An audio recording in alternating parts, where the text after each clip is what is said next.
tere! Täna minu koga saates olen mina Peeter Kuusik ja mina näitan, kuidas teha sidrunmäändiku muffinit. Muffinite retsepti sain tegelikult internetist, aga mulle meeldivad hästi hapud muffinid.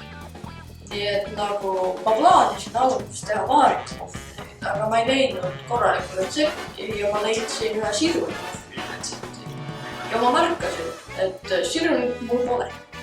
Ja siis ma mõtlesin, et meil on üks ronilaim, mis on sidrunmändikust. See on ka hapu, see on suhteliselt kõik, mis ma soovisin. Nii et ma üritasin nendest muffinit teha. Ja muutes paar asja retseptis saingi sidrunmändiku muffinit teha. Sidrunmändiku muffinit retsept oli alguses sidruni muffinit, aga ma tegin selle kodumaisemaks. Lisasin sidrunmändiku mahlasin. Nii, nüüd meil on alguses vaja 75 grammi võid, siis 3 detsiliitrit suhkurt, siis 4,5 detsiliitrit jahu, 1,5 detsiliitrit kohvikoort, mis iganes kohvikoort, siis siin on sidrunmändiku mahl, see on ronitaim ja seda meil on vaja 4 supilusikatäit. Seda tuleb asendada sidruni mahlaga, mida läheb ka umbes 4 supilusikatäit. Siin on 3 muna, küpsutuspulber, 3 teelusikatäit.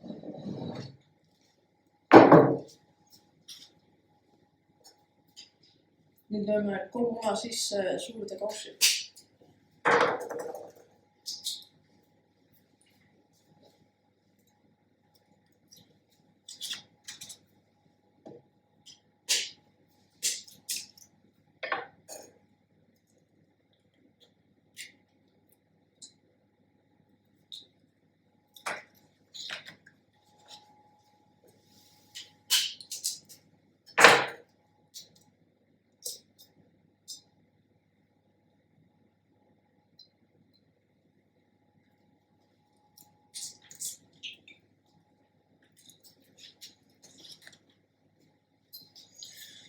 Nüüd segame kokku uivained. Siin on 3 supilusikatäit küpsutuspulbrit ja siin on 4 detsiliitrit jahu.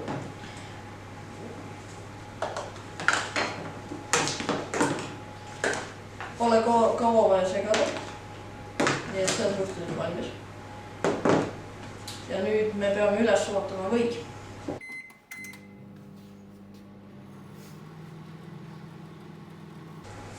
Nüüd seda 75 grammi võid on üles sulanud, läks umbes minut.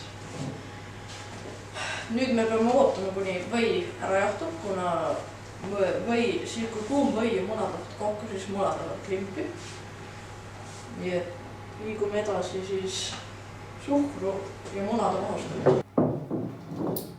3 munale, mis me enne lahti lõime, lisame 3 detsiliitrit suhkrut. Nüüd mahustame umbes 4 minutit.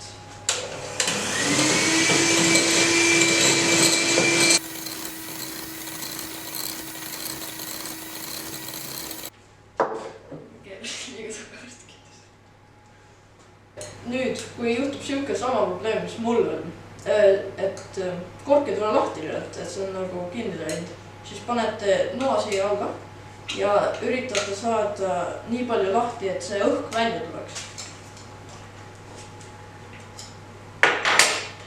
Ja nii see lahti tuligi. Nüüd lisame korraga selle kõik siia sisse. Enam ei ole vaja miksriga teha, selle võib juba lihtsalt rusikaga edasi teha.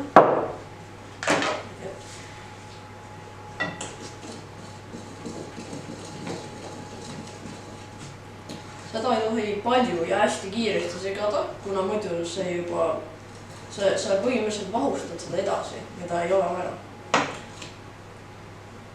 Ja suhteliselt siis, kui see on muutunud roosakaks värviks, siis see on juba valmis, kuna nagu ma ütlesin enne, üle unustada ei tohi.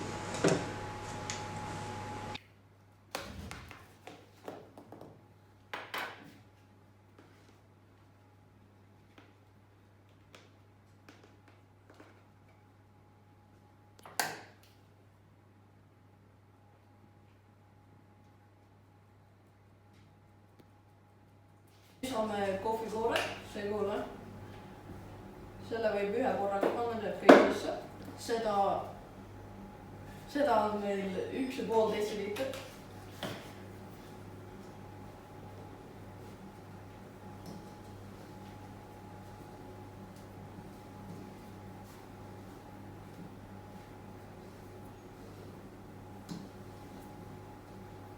Nüüd lisame või, mis on ära jahtunud. Sa tunned siis, kui põhi ei ole üldse soe enam, siis on arusaadav, et see ei ole kuum. Seda lisame poolte või veerandite haaval.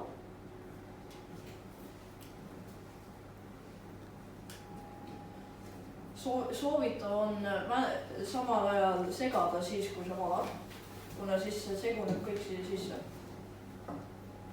Ja nüüd, kui meil on muffini vormid pandud alusesse, siis paneme jäätise kulbiga sisse pallikesed muffini vormidesse. Võttes tainast saad sa vastu seina vajutada, et jääks sirge ja siis ased sisse. Jäätislusikaga on küll üks probleem, et sa pead natukene juurde tõstma, kuna taina kogus, mis me tegime, on natuke palju jäätislusikale üksi. Nii et kui me saame lihtsalt lõpetada selle probleemi niimoodi, et me lisame natukene tainast juurde igale väikse lusikaga.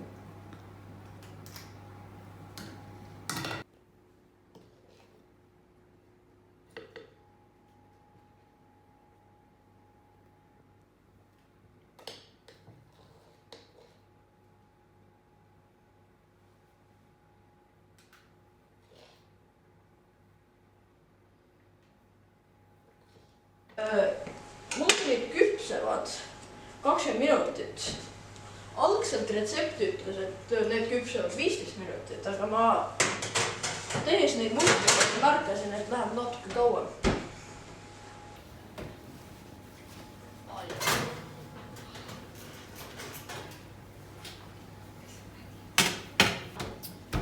Nüüd me vaatame, kas muffin on üldse valmis, kasutades nuga. Pannes noa muffini sisse, tõstes välja ja kui sa näed, et siin on midagi küljes, siis ei ole valmis. Ja see on suhteliselt puhas, nii et need on valmis.